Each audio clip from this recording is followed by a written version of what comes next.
Hi, good evening. I'm Dr. Philip McMillan, and I'm taking you through a little bit of the science and some of the ideas that are being shared with regards to issues around the COVID pandemic. And I came across this on X, or formerly Twitter, and I thought it was worthwhile explaining a little bit about the science with regards to IgG4. And it was this post from Human Perspective looking at mRNA injections as the Trojan horse. And it's a conversation between Neil Oliver in the UK and Brett Weinstein from the Dark Horse podcast, talking about a hypothetical military and biodefense perspective. And I'll be sharing with you a short clip from that conversation so that you understand what is going on. In order for you to understand the clip, just in case you don't necessarily get a grasp of the science around IgG4, I'll do a quick review of it so that you can make sense of what they're talking about. Just before I start, a quick reminder coming up in just a few days' time, COVID Heartstorm. Uncover the secret scars on the heart. This is very important. And this is how I'm predicting the future with regards to the heart related presentations that are already happening and you will see more of in the next few years. If you've been following me for some time, you'll notice that I'm about 2 to 3 years ahead of the reality in terms of this being published in newspapers and so on for you to hear. So please, if you're interested, look in the description below. Let's get back to this particular presentation from the discussion with Neil Oliver and Brett Weinstein. I'm going to pause it at a specific point to make sure you understand the science as to what they're talking about. Let's go to the first part. Here's the other part of it. One of the things we discovered late in the battles over COVID and COVID policy was that people who took 2 or more of the mRNA injections began to produce a special class of antibody, IgG4. I don't know if we've talked about this before, but IgG4 is a class of antibody. It is the kind of thing that an allergist tries to trigger in order to get an allergic reaction to some environmental influence like a pollen to reverse. IgG4 is an attenuation signal, right? And so the fact that somebody who's gotten 2 of these mRNA injections produces IgG4 in response to the spike protein means that at least we have a novel solution to a age-old problem in bioweapons. So, Pausing you right here, just so that you understand what he's talking about, if you haven't heard about this as yet. IgG4 is real. It is an important part of immune modulation. Everything in the body is about balance. And in the same way that you have an aggressive immune response, the body needs something to try and balance off those effector cells so that you can dampen down immunity. And so this is a critical part of how the immune system works. So just taking you through a few slides so that you understand what he means when he talks about IgG4. As usual, start off with the basics. This is the virus, spike protein on the surface, trimeric, 3 points on it, can bind ACE2. And this is a side-on view as to what that viral spike protein looks like. And in effect, what they've taken is this spike protein on the surface to trigger the immune response to target it so that it will fight against the virus. That's the theory of the spike-based vaccines. Now, your immune system produces multiple types of immunoglobulins: IgM, IgD, IgG, IgA, IgE. This is what you produce in an allergic response. This is what you produce early in an infection. IgA is mucosal immunity, and IgG is the primary long-lasting antibody that your immune system works with.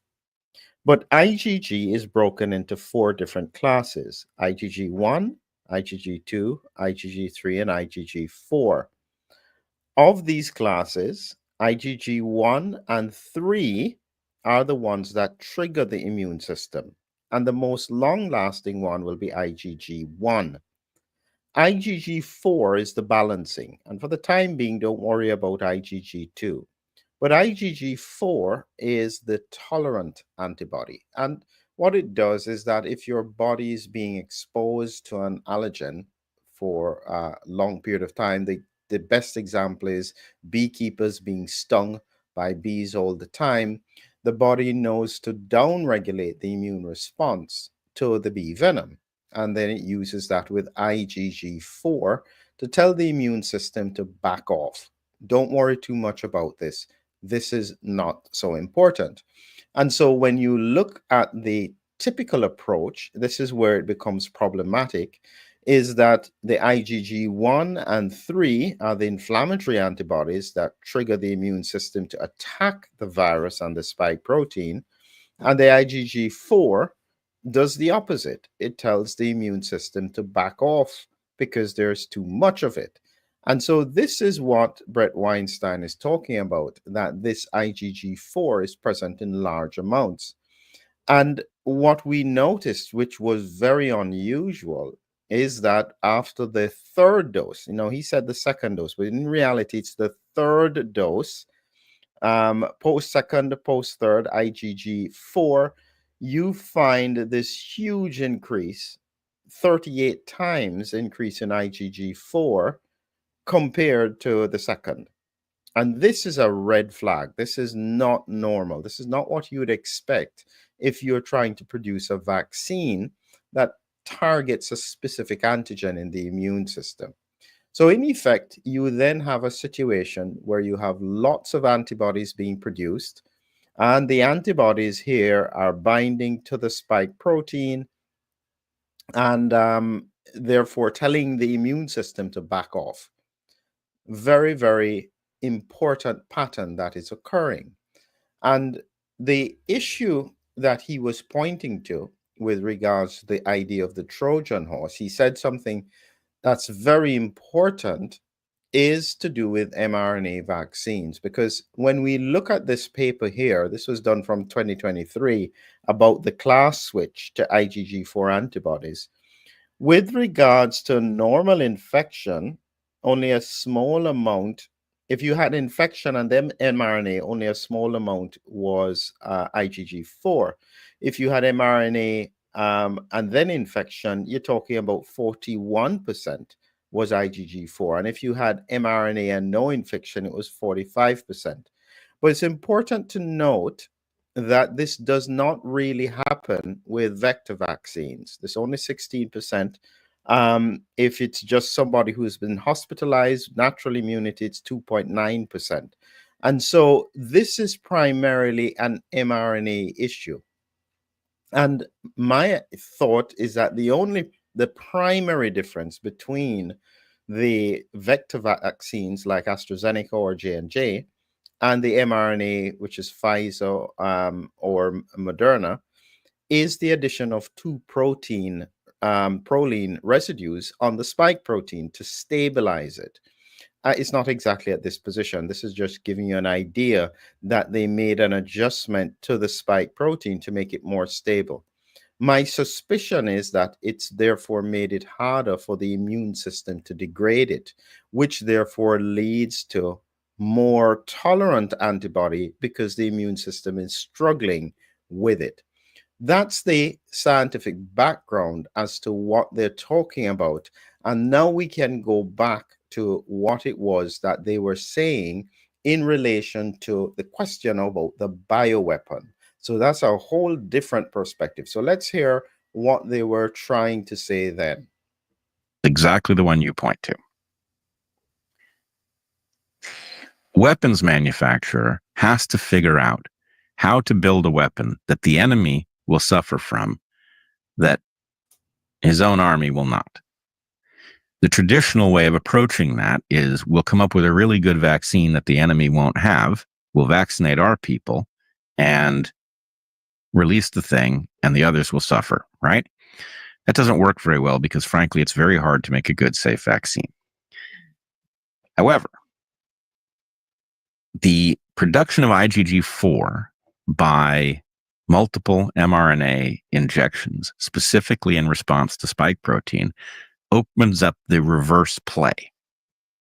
You can make a population vulnerable if you can get them to take the vaccine. Right? They become biologically vulnerable because their body produces this IgG4 mechanism. Did they know that that was going to happen? I have no idea. But the fact that it was weapons makers who seem to have brought this particular virus across a species boundary that it could not otherwise have jumped, and that they seem to have been partnered with the production of a vaccine that produces not immunity but vulnerability is conspicuous. So the thing that you're calling in that gameplay, the thing that you're calling and offering to people as a vaccine, and we've all learned to question what's exactly meant anymore by that word, it functions as a Trojan horse, because you get people to take what they think is going to protect them, when in fact it's releasing into them all the little soldiers that are going to make them susceptible to the disease that's coming anyway. That was the idea. And my view on it is that I don't think they knew this was going to happen. Genuinely. And I tell you why I don't believe that they knew it was going to happen is because when you look at who was given and who wasn't given initially, it definitely targeted the poorer countries. So Africa didn't get any, only 2% of Africa was vaccinated. And so the idea of it being a Trojan horse doesn't make sense because they demonstrated they weren't that concerned about the outcomes in Africa. You know, Haiti, similar kind of pattern. Even when we compare the regions in the Middle East, the people who have, I think the cohort that has one of the lowest vaccination rates, just because they didn't trust it, was Palestine. And so you can imagine that they certainly weren't involved in weapons manufacturing, if that makes any sense. So I understand what they're saying, but I think that they're overthinking it too much. Someone had asked the question, really, is what's Gert's answer to this? And Gert had done a whole section. You can look on his Substack or Voice for Science and Solidarity. But here is what he said in the post. BW, Brett Weinstein, just can't stop his know-it-all attitude regarding immunology, even though he doesn't understand a single iota of it. The shift towards IgG4 antibodies induced by mRNA vaccines did not attenuate the population's immunity to the foreign agent, in this case SARS-CoV-2, meaning that it hasn't really protected the population from the effects of SARS-CoV-2. And I'd agree with Gert on that point, that this, I think, is one of those issues that they did not anticipate. They didn't know it was going to happen. And then when they saw it happening, they ignored it, just pushed on. And this characteristic alone could be one of the reasons why we're seeing such high circulation of ongoing COVID in highly vaccinated regions. These are important scientific questions to answer. As for the reason, the logic, and the thinking behind it, as someone said to me once, some things can appear to be strategic when in fact they're just a cock-up, a mistake, a flaw, something that they never saw, but they don't want to acknowledge it, so they remain silent. All we can do is continue to look carefully and try and make sense out of what appears to just be nonsense. Have a great evening.